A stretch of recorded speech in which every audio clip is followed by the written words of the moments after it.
Estamos en el punto 3 de los apuntes. Ahí, como me gusta, ya lo sabéis, que es uno de los autores que más me fascinan dentro de la historia de la filosofía. No porque ella sea más o menos kantiana, pero de verdad es que tiene unos planteamientos de este hombre, una forma de ver las cosas que a mí me alucina completamente. A ver si consigo que os guste Kant y os guste la ética de Kant. Esto es lo que me he propuesto en este vídeo. Bueno, me va a quedar un vídeo, ya me estoy presintiendo como larguísimo, pero bueno, Kant lo merece todo. Kant es un ser humano que se merece media hora de vídeo o más de media hora, todo lo que haga falta. Bueno, cariños, a ver, lo que voy a hacer es explicaros, pues brevemente, qué piensa Kant de las éticas materialistas y emotivistas y cuál es la crítica que hace para situar lo que sea la corriente, una de las corrientes más influyentes de la historia contemporánea, que es el imperativo categórico. Explicaros lo que es y los tipos de acción moral que hay según Kant. Y después, a ver si me da tiempo, si no, a ver si me va de las manos el vídeo, a explicaros lo del dilema del tranvía que os decía en el vídeo anterior. Y a ver, pues qué elegiría un utilitarista y qué elegiría un kantiano. Y también lo voy a relacionar con nuestra situación actual y con algunas de las cosas y decisiones que estamos tomando, para que veáis que seguro que alguno es kantiano de corazón. Lo vais a ver, lo vais a ver. Bueno, entonces, hecho ya un breve esquema, me aparto para que lo podáis ver, que voy a ir completando un poquito. Entonces, ¿qué es lo que plantea Kant respecto a las éticas materiales? Que son las que hemos estado viendo, las éticas clásicas, y el utilitarismo también sería una ética material, aunque tengo que decir que no lo he puesto cronológico porque Kant es anterior a Stuart Mill. Entonces, el utilitarismo Kant no lo conoce, pero diría lo mismo porque es una ética material y en sustancia, pues el suelo, la base, el fundamento es el mismo, ¿vale? Y las éticas emotivistas que las hemos visto con Hume. Ya hemos visto que hay más gente emotivista, pero bueno, lo hemos visto en el caso de Hume. Bueno, pues lo que dice Kant es: las éticas materiales son tremendamente fructíferas en el plano personal.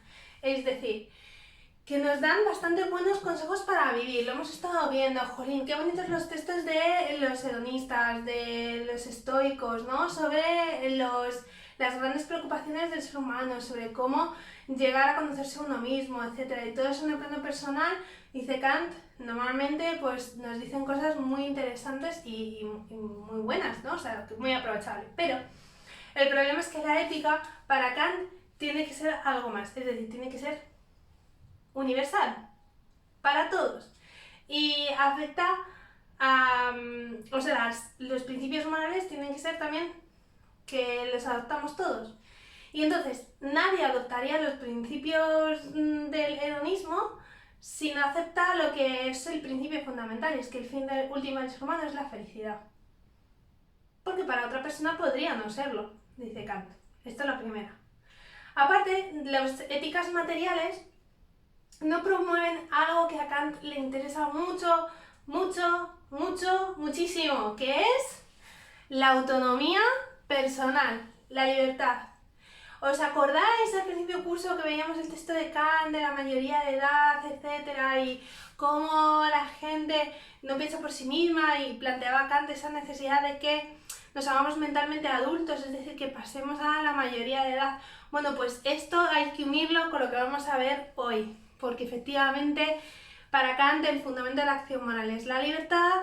Cualquier ética debe promover la libertad radical en la que vivimos, y lo que no puede hacer una ética entonces es decirte cuál es el fin último que tienes que seguir y cómo conseguirlo, porque entonces tú, ¿qué vas a pensar? Nada, claro, ya te lo han hecho, pero la cosa es que lo tienes que hacer tú, no vale eso.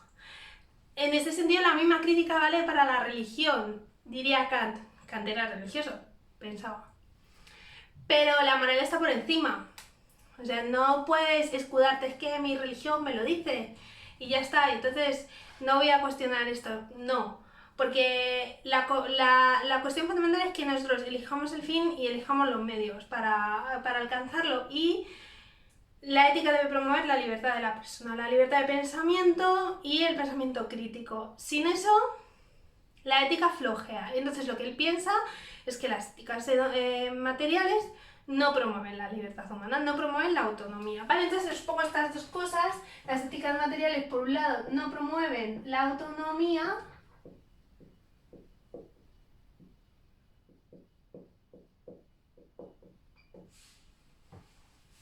Vamos a poner la libertad.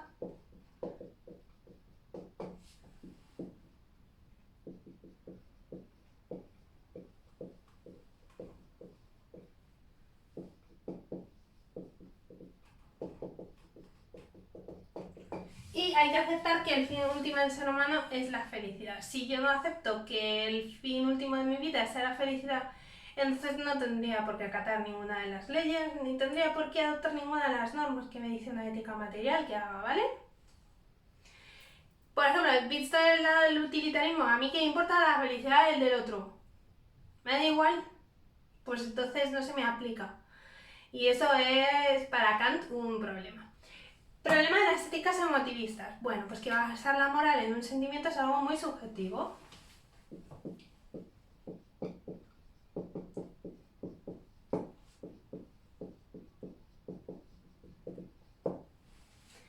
Claro, Kant va a buscar no una moral que valga solo para mí. Si vale solo para mí, vaya tela. Tiene que valer para todos, es decir, tiene que ser universal. ¿Caso que veíamos en el primer vídeo del asesinato? Pues claro, dice Kant, pues hombre, la gente normalmente sí hay un acuerdo, ¿no? De este ser humano se ha muerto y nos parece mal y nos disgusta, ¿no? Emocionalmente nos disgusta. Bueno, pues habrá quien disfrute, es que es muy relativo, esto es muy relativo. Entonces, claro, hay quien hallará placer en este tipo de cosas, que es repugnante, pero habrá quien lo halle. O sea, entonces el sentimiento no es lo que en última instancia debe sancionar un juicio sobre el bien y el mal. Correcto, bueno, pues entonces lo que dice Kant es: soy un criticón, pero tengo una propuesta. Es decir, que voy a pensar una manera de razonar sobre la ética diferente a lo que han propuesto otros autores. Y esto es lo que llamamos el imperativo categórico, que lo tengo aquí. Bueno, que no es de importante, en este caso es de imperativo categórico. Bueno, entonces lo que él propone es una ética formal. Hola, ¿eso qué es?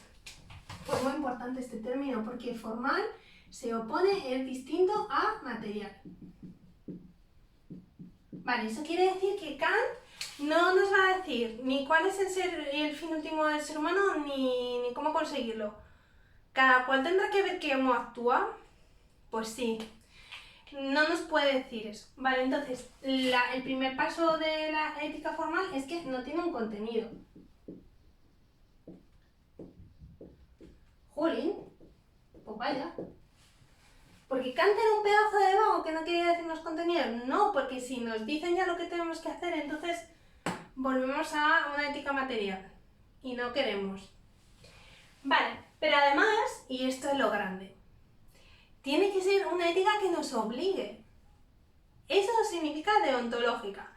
Deontológica que no odontólogo, que me lo he encontrado una vez, porque es el dentista, pero deontológico quiere decir una ética del deber.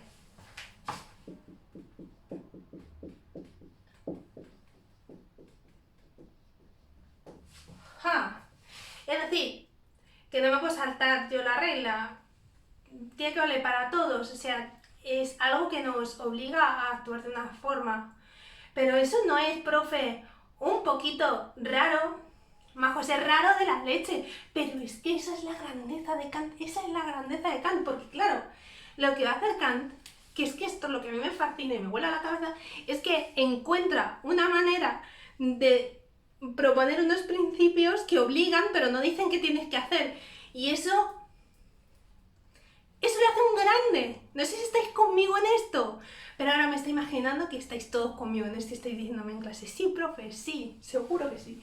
Entonces, de ahí lo que vamos a sacar es que el imperativo categórico es una ética que se va a centrar en el procedimiento, es decir, nos va a decir más bien, nos va a dar unas guías sobre cómo deberíamos razonar, para que todos razonemos, ya cada uno a su manera, pero que cada uno encuentre los principios de su acción y no nos tenga que decir nadie cómo tenemos que actuar. Esto es muy importante. Bueno, qué bien.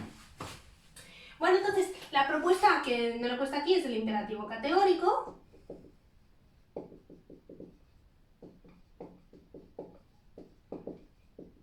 Que es una ética formal, que es una ética del deber o deontológica y que por tanto es una ética que va a incidir en el procedimiento, cómo debemos pensar la moral para actuar correctamente. Y ahora, cariños, os tengo que decir algo fundamental y que tenéis que entender. A Kant no le importa ser feliz. Pues vaya, le importa ser bueno. Y esta es la diferencia fundamental. Ser buena persona, eso es lo importante. Ser bueno, el bien. Va a llamar la buena voluntad. El bien, lo bueno. Enfocarse a eso, no a la felicidad de uno. La felicidad, si eres feliz, mejor. Pero vamos a ver que no siempre. Bueno, hasta aquí espero que vayamos bien. Entonces, la ética de Kant es una ética formal, las demás son éticas materiales, que son las que hemos visto hasta ahora. Todas promueven un fin último, todas promueven las normas para conseguirlo, etcétera, etcétera. Y Kant lo que introduce en la historia del pensamiento es el formalismo, es decir, una ética que no te dice qué tienes que hacer, sino que da ciertos procedimientos a la hora de pensar para que cada uno, desde su autonomía personal y desde su libertad, pueda tomar decisiones. Estupendo. Os digo que el formalismo es una de las corrientes más seguidas. Quiero decir que ha tenido muchísima influencia en la historia. Por ejemplo, Habermas, que es de la Escuela de Frankfurt, pues es un tipo también del formalismo ético, que lo vimos en tema 2. John Rawls, que lo vamos a ver después, también. El existencialismo, que también lo vamos a ver, es un formalismo ético. Es decir, que este concepto de la autonomía y de la deriva que debería tener la ética, pues ha sido muy seguido. Y ahora también os voy a decir otra de las cosas grandes que tiene Kant, porque es que tiene muchas cosas, es que esto es maravilloso. Bueno, voy a borrar.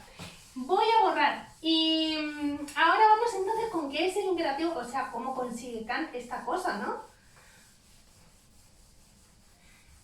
Kant mola, lo estáis viendo. Bueno.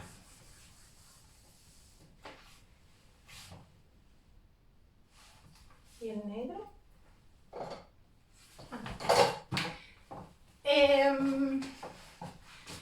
Vale, entonces, ¿cómo consigue esto Kant?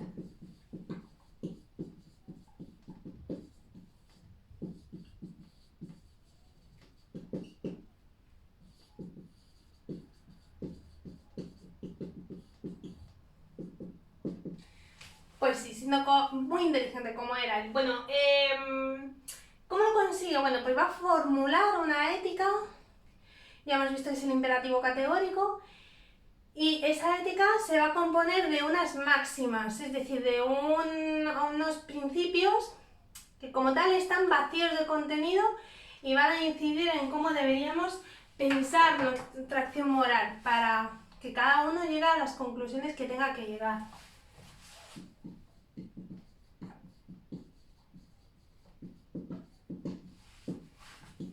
Tiene unas máximas y son pocas, son pocas. Son 4. Pero importantes, porque hay 3 que se relacionan muchísimo, entonces al final, normalmente yo siempre os digo que os aprendáis que hay 2 fundamentales. Y entonces la primera sería, bueno, yo en los apuntes os las he puesto todas, ¿por qué? Porque Kant me encanta, entonces, pues quiero que las veáis y las sepáis. Y esto es súper importante para los que cursen Historia de la Filosofía el año que viene, así que aprendeoslos y ya algo que os habréis aprendido. Bueno, entonces, primera máxima, obra de tal forma que tu acción individual pudiera convertirse en una máxima universal. ¿Y eso qué querrá decir? Vamos a verlo.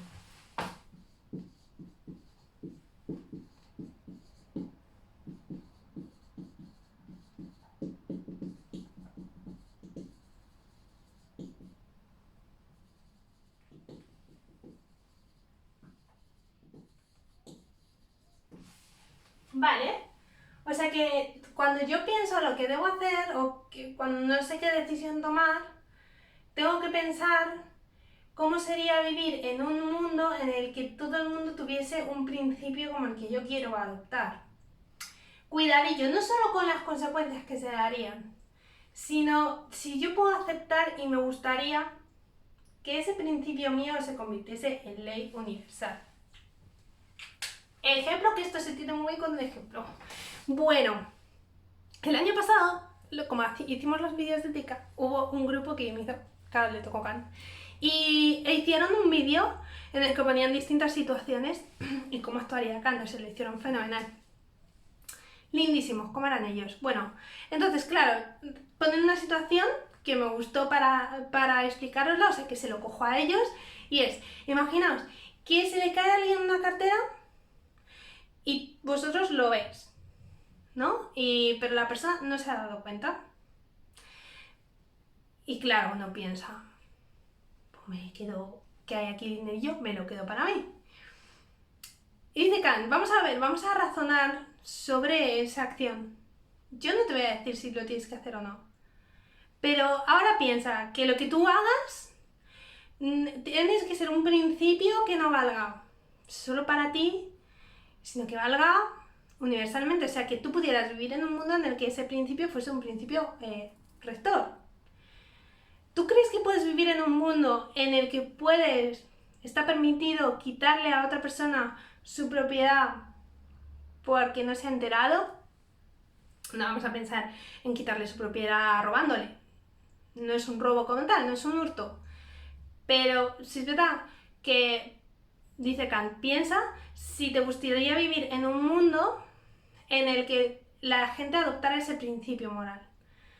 Y hombre, pues yo creo que está bastante claro que no nos gustaría pensar que la propiedad de los demás es algo ligero y que podemos, si no se dan cuenta, pues quedárnosla nosotros. Vale, pues entonces dice Kant, está bastante claro, ¿no? O sea, que todo el mundo puede razonar esto. Y vamos a llegar a esa conclusión. Luego tu libertad te va a decir que lo hagas o que no lo hagas. Tu voluntad te va a hacer que vayas por un lado o vayas por otro. Eso lo vamos a ver después. Pero lo que está claro es que no parece que queramos vivir en un mundo así. Segundo ejemplo, que es el que pongo yo siempre. Imaginaos, bueno, no que vivimos en una pandemia mundial, como ahora, sino que vivimos en el mundo de siempre y resulta que tenemos un concierto que nos gusta mucho, que teníamos muchísimas ganas de ir y todo eso, y estábamos esperándolo, pero de repente nos hemos dado cuenta de que, oh Dios mío, se nos había olvidado hacer un trabajo de una asignatura, la que queráis, chuquísima la cosa, no me he dado cuenta, se me puede pasar, y ahora o lo entrego mañana o voy al concierto, porque es que las dos cosas no van a poder ser. De hecho, aunque me quede toda la noche, no sé si lo voy a acabar. Pero ¿cómo no se voy a entregar al profesor esto? ¿Pero cómo no voy a ir al concierto que llevo esperándolo 6 meses y ya he comprado las entradas y tal? Dilema moral, ¿no? Dilema. Bueno, entonces, diría Kant, bueno, pues aplica esto. A ver, ¿puedo vivir en un mundo en el que la gente rehuye su responsabilidad? Porque al fin y al cabo, estudiar es vuestra responsabilidad. Para conseguir una satisfacción como es un concierto. No. Está claro que no. Ya sé que estáis en casa pensando, pues ahora pues se puede estudiar y se puede uno divertir. Ya lo sé. Sí, y yo os invito a que hagáis eso siempre. Pero imaginaos que es que os quedáis sin tiempo y no os habéis hecho el trabajo y se os ha pasado. Pues en ese caso, diría Kant, bueno, pues tú piensa qué es lo que tienes que hacer, pero parece bastante obvio que no podemos vivir en un mundo en el que la gente prefiera evadir sus responsabilidades porque las responsabilidades son lo importante para nosotros. Entonces, este es el tipo de aplicación. El imperativo categórico no te dice qué tienes que hacer directamente. Te dice tú desde tu autonomía personal intenta adoptar una regla de pensamiento y esta regla suele ser apropiada, es decir, suele encajar para que hay unos principios que todos podamos adoptar y que todos tengamos. ¿sí? Correctísimo. Bueno, esta es la primera máxima. Y la segunda máxima, también pues importantísima, es no tomar a los seres humanos como medios y como cosas.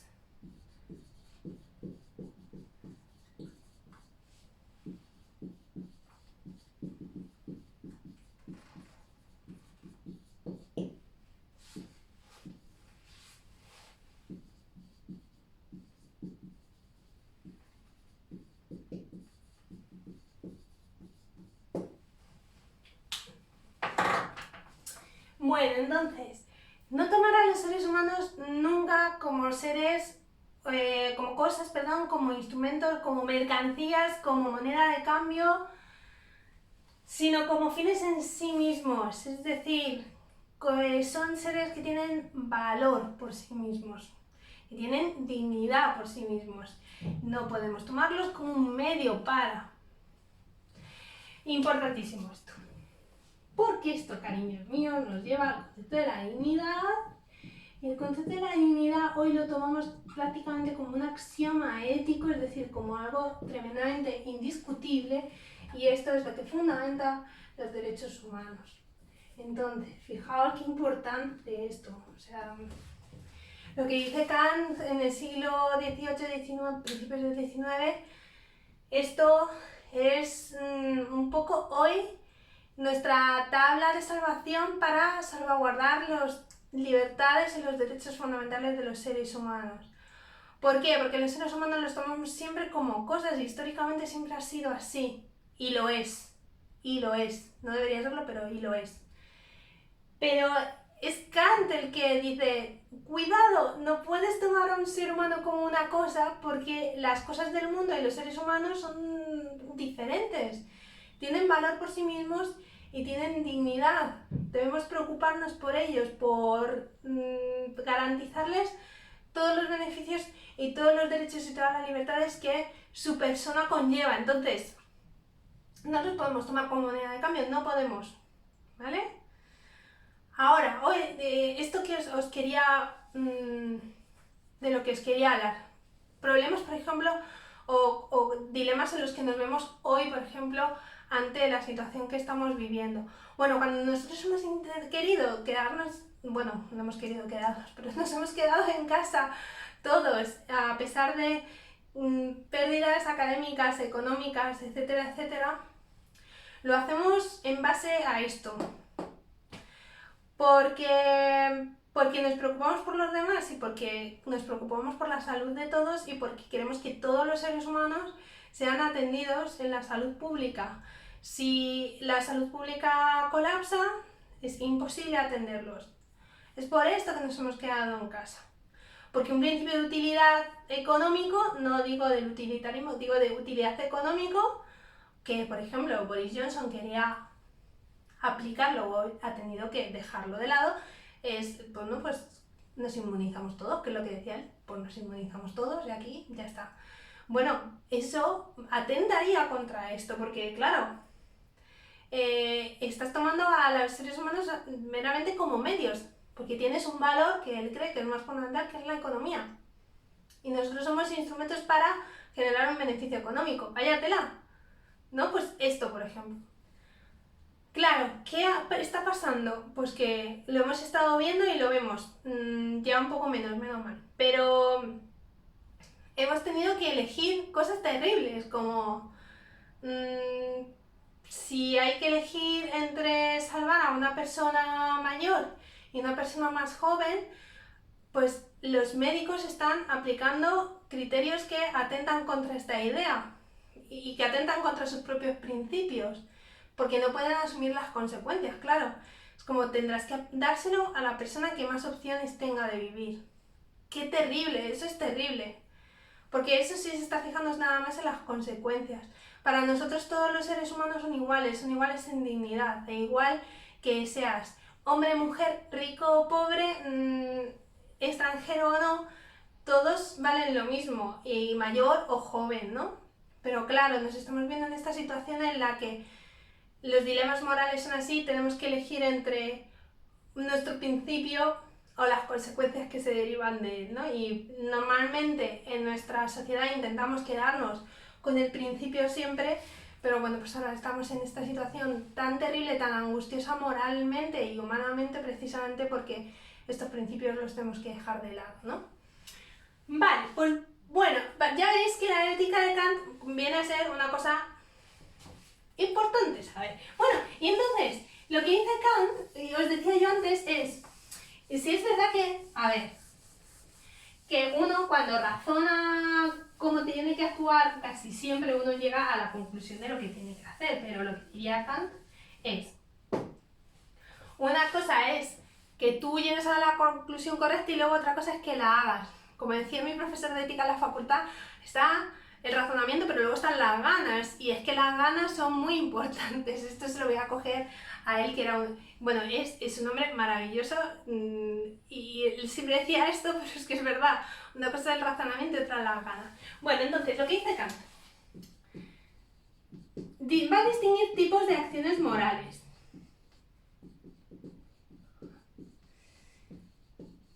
Muy importante.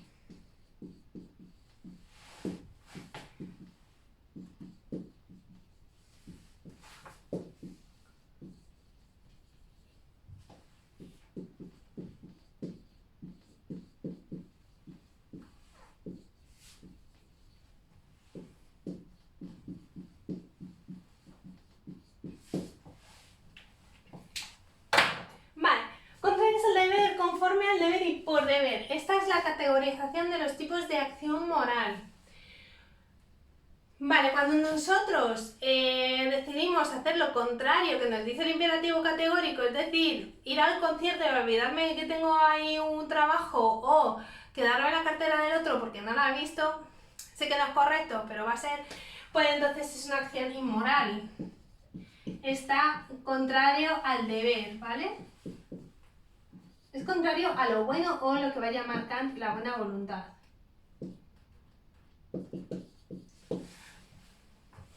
La buena voluntad es lo bueno por sí mismo, no lo que se presenta bueno como tal ello mismo. Bueno, entonces es inmoral porque estamos yendo en contra del imperativo categórico. Conforme al deber y por deber. Estas son las dos cosas que tendréis. Si tuviésemos que hacer examen os diría cuidadito, cuidadito, cuidadito, porque estas dos cosas tendréis a confundirlas. Conforme al deber y por deber. Mirad, la diferencia entre estas dos es que internamente son distintas, o sea, a nivel personal, aunque externamente son iguales. Pero voy a poner un ejemplo porque lo vais a entender enseguida con el ejemplo, se entiende muy bien. Mirad, este ejemplo es de Kant. Vamos a poner el ejemplo de un tendero que tiene siempre unos clientes, etcétera, y que un día, en lugar de ir esos clientes, va el hijo de ellos, ¿vale? Es un niño. Entonces, el tendero, cuando ve al niño, en lugar de ver a los padres, piensa, ay, podría cobrarle algo de más, porque me hace falta. Y, jolín, no se va a enterar. Vale. Ahora, imaginamos que el tendero decide no hacerlo, ¿no? Le da las cosas que ha pedido el niño, le cobra bien, etcétera, le da todo, el niño se va y ya está, le ha atendido perfectamente. Vale, externamente la cosa está ok, o sea, lo ha hecho bien. Pero internamente, ¿qué es lo que ha movido a esa persona? Eso es muy importante, dice Kant.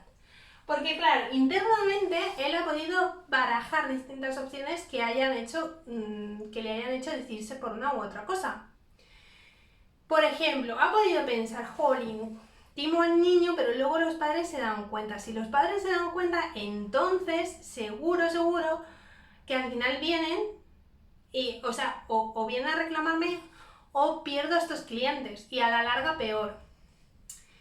O ha podido pensar, Dios mío, ¿cómo se me ha podido pasar por la cabeza timar a un niño? ¿Podría yo vivir en un mundo en el que la gente se aprovecha de los más débiles y de los más desfavorecidos para su propio beneficio? Pues está claro que no. Bueno, internamente es totalmente distinto. Y lo que hace estas dos acciones distintas es la intención. Esto es muy importante. diríamos ahí la motivación, ¿no? Lo que nos lleva a obrar finalmente. Vale, la acción conforme al deber es la primera que os decía, en la que el tendero, por debajo de su acción está su interés personal. No vamos a decir, dice Kant, que está mal hecho, o sea, que es una acción incorrecta, porque incorrecta no es legal, es decir, está siguiendo la legalidad, pero su intención no es buena. No es buena. Es como cuando alguien te regala algo, pero lo hace por interés, pues pierde la magia, Bueno, pues es esto. La otra opción en la que el tendero le da al niño las cosas bien porque sabe que es su deber y es lo que debe hacer, eso es una acción hecha por deber y esa es la acción que es moralmente buena.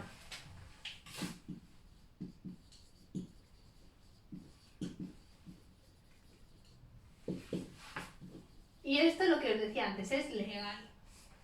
Pero esto es lo moralmente bueno.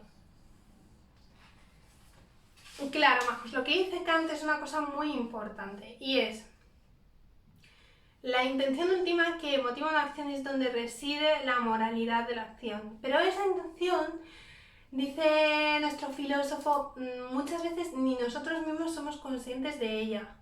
Nosotros podemos pensar muchas veces que estamos ayudando al prójimo por ayudarle, pero en realidad es para sentirnos bien, para sentirnos gratificados, para que alguien nos lo agradezca, para ganarnos un favor. Y saber eso es difícil incluso para nosotros mismos, porque muchas veces es lo que os digo. Parece que nos mueve el altruismo, pero no nos mueve el altruismo.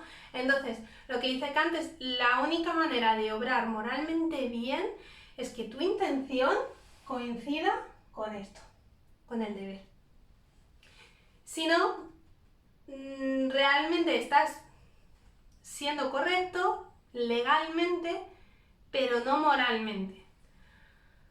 Aparte de que es muy difícil conocer cuál es la intención última que tiene uno al actuar, esto lleva a una cosa y Kant es perfectamente consciente, y es que uno puede ser moralmente bueno, pero ser infeliz. Jamás, ya lo veis.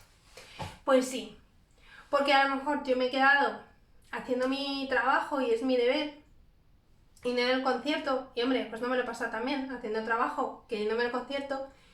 Incluso además, a lo mejor hasta luego tengo una mala calificación en el trabajo. Y ya el colmo. Pero lo que diría Kant, pues es seguir tus deberes, lo que debías hacer realmente. ¿Es infeliz?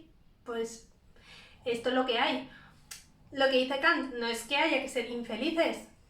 No es que nadie se mueva. Todo el mundo dice que, claro, se mueve por su felicidad, se movería por eso, pero eso no es lo más importante. O sea, lo más importante es ser bueno. Si eres bueno y eso te lleva a la felicidad, magnífico, maravilloso, estupendo, nos alegramos. Pero es verdad que a veces, pues eso no está discutido. Uno es bueno o te portas bien con alguien, te portas bien en el trabajo y de repente te despiden. Sin tener en cuenta tus méritos, sin tener en cuenta lo que has hecho, porque les conviene. Pues claro.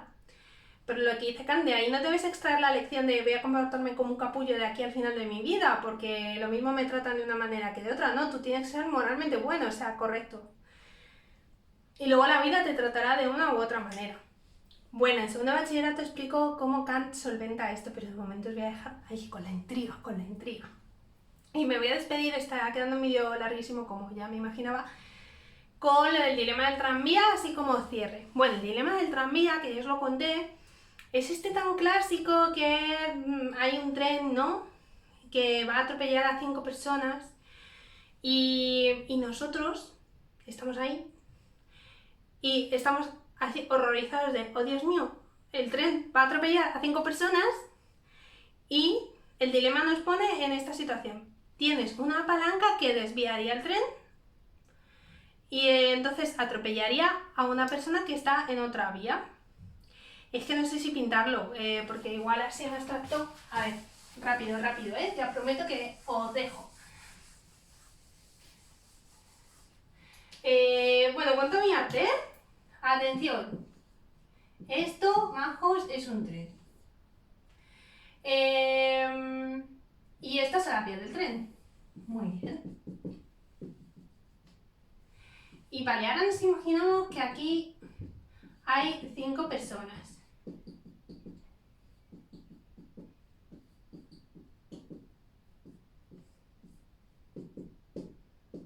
Esas cosas. Bueno, y entonces, aquí el tren se desvía. Aquí hay una persona. El tren sigue su curso para allá. Nosotros horrorizados. Alarma, alarma, alarma. ¿Por qué esto? ¿Por qué a mí? Bueno, y aquí tenemos, bueno, esto que he pintado, no sé qué es. Eso, cariño mío, es una palanca. Bueno, entonces, tenemos la posibilidad de activar una palanca y que en lugar de 5 personas se cargue a una nada más. Y cuando le pregunto esto en clase, porque me gusta preguntarlo. De hecho, a los que dieron valores conmigo el año pasado se lo pregunté. Y me acuerdo de la respuesta, ¿eh? Entonces, cuando yo os pregunto en clase, ¿vosotros qué haríais? Pensando un segundo, ¿qué haríais? Bueno, pues la mayoría de la gente dice activar la palanca. Principio de utilidad, claro que sí. O sea, pues mejor 5 vidas que una sola, ¿no? Ahora, ¿cómo lo resolvería Kant? Os pregunto. Bueno, pues Kant no creo que activase la palanca, nunca se lo he preguntado. Hacemos una ouija un día y se lo preguntamos, estaría chachi. Pero claro, ¿por qué no? ¿Por qué no? Porque al fin y al cabo realmente estamos sacrificando a este ser humano que no tiene culpa de nada, estamos utilizándole. ¿Puedo yo vivir ¿puedo vivir yo en un mundo en el que a los seres humanos se les utiliza de esta manera para salvar a otros como si fueran cosas? No. Ni por la primera el imperativo categórico ni por la segunda. O sea, no. Y la mayoría de vosotros siempre dice activaría la palanca y pues salvaríamos a 5. Y quién sabe. O sea, visto desde esa perspectiva que vimos en ese momento, pues seguramente a lo mejor sí que lo haríamos. Yo os digo que en una perspectiva kantiana, yo creo que este dilema del tranvía no se resolvería como la mayoría de la gente piensa, es decir, activando la palanca. De hecho, este dilema moral estaba muy chachi porque tiene muchísimas derivas y precisamente para evaluar la respuesta, y es muy interesante no solo filosóficamente sino psicológicamente. Porque, por ejemplo, una variante de este dilema. Tú estás en un puente, en lugar de estar aquí estás en un puente y resulta que cabe la posibilidad de que tú tires a una persona a las vías del tren para pararle y en lugar de que atropelle a otras 5. Y la gente eso dice que no. Pero es el mismo dilema. O sea, es tirar a uno para salvar a 5. Pero claro, es que empujarle a las vías. Pero activar una palanca, sí, bueno, psicológicamente, emocionalmente es muy distinto para un ser humano. Activar una palanca es una distancia emocional que tirar a alguien. Es como en el ejército pasan estas cosas también, ¿no? No es lo mismo ir en un avión y tirar una bomba que con un rifle cargarse a una persona. Incluso no es lo mismo cargarse a una persona con una pistola que cargársela con un cuchillo, porque la distancia que necesitas es mucho menor. Cuanto menos es la distancia, más comprometidos psicológicamente estamos, aunque realmente, desde un punto de vista práctico, el dilema es el mismo. Otra variante de ese dilema, bueno, otra pregunta que se puede plantear en este dilema. A los que han dicho que desviarían el tren y se cargarían ¿haríais lo mismo si fuese un ser querido? O sea, si este de aquí es un amigo vuestro. Difícil elección, ¿verdad? Otra variante del dilema, que es el dilema del cirujano. Imaginaos que hay un cirujano en un hospital, en un momento así, que ha habido un accidente, hay varias personas que necesitan un órgano porque se mueren y hay una persona allí que está sanísima y piensa en, bueno, pues utilizar sus órganos para salvar a otros 5. Difícil. No, siempre me decís, pero ¿qué dices? ¡Qué barbaridad! ¡Qué barbaridad! Pero nadie iría a un hospital si estas cosas pasaran y tal. Y claro, a todos nos parece una barbaridad, pero es el mismo dilema. En realidad, da igual si le tienes que abrir y quitarle los órganos para dárselo a 5 personas, o si le tienes que tirar a las vías del tren para que se lo lleve a él, o si tienes que activar una palanca para que el tren le arrolle. O sea, es el mismo dilema, pero ¿verdad que nos ha costado lo mismo hacerlo? Bueno, por eso este dilema en psicología se estudia muchísimo y es muy importante para estudiar la respuesta emocional y la carga psicológica de responsabilidad que tiene una cosa y que tiene la otra. Lo del cirujano ni se nos pasa por la cabeza, lo de tirar a una persona a las vías, pues medio que tampoco se nos pasa por la cabeza, pero lo de la palanca, bueno, a ver, si es un botón tampoco. Hacer que le arrolla al otro, bueno, no va a hacer, o sea, no nos parece tan mal, aunque moralmente es igual. Bueno, pues ya veis que por un principio de utilidad nos centramos más en las consecuencias. Un principio utilitarista, pues yo creo que está claro que elegiría salvar a 5 personas, mejor que una, mayor felicidad para el mayor número de personas posibles. Desde un punto de vista kantiano, desde luego la cosa se vuelve mucho más angustiosa porque estás violando un principio fundamental. Si quieres tener esa consecuencia, tienes que deshacerte de unos principios fundamentales éticos para todos y probablemente bien no estaría. Bueno, pues os lo dejo pensando. Y ahora se lo tenéis que contar al perro mientras le saquéis a la calle. Le vais contando, oye, no sé quién, mira, tú si ves a 5 perros atados a un sitio y va a un coche a arrollarlos y tal, ¿qué harías? Y a ver qué os dice. Y luego vuestros padres. Y ya me contaréis. No sé cuándo me lo contaréis, pero supongo que nos reuniremos algún día online, que eso seguro. Y me contáis cómo veis esto del dilema del tranvía. Bueno, un beso grande, espero que la ética de Kant haya quedado clara, espero haberos enamorado de Kant. Y si no, pues muy mal por mí, me iré triste, bueno, iba a decir me iré triste a mi casa, pero estoy en mi casa. Pero me iré triste a comer, que ya son horas. Un besito, cuidaos un montón, chao.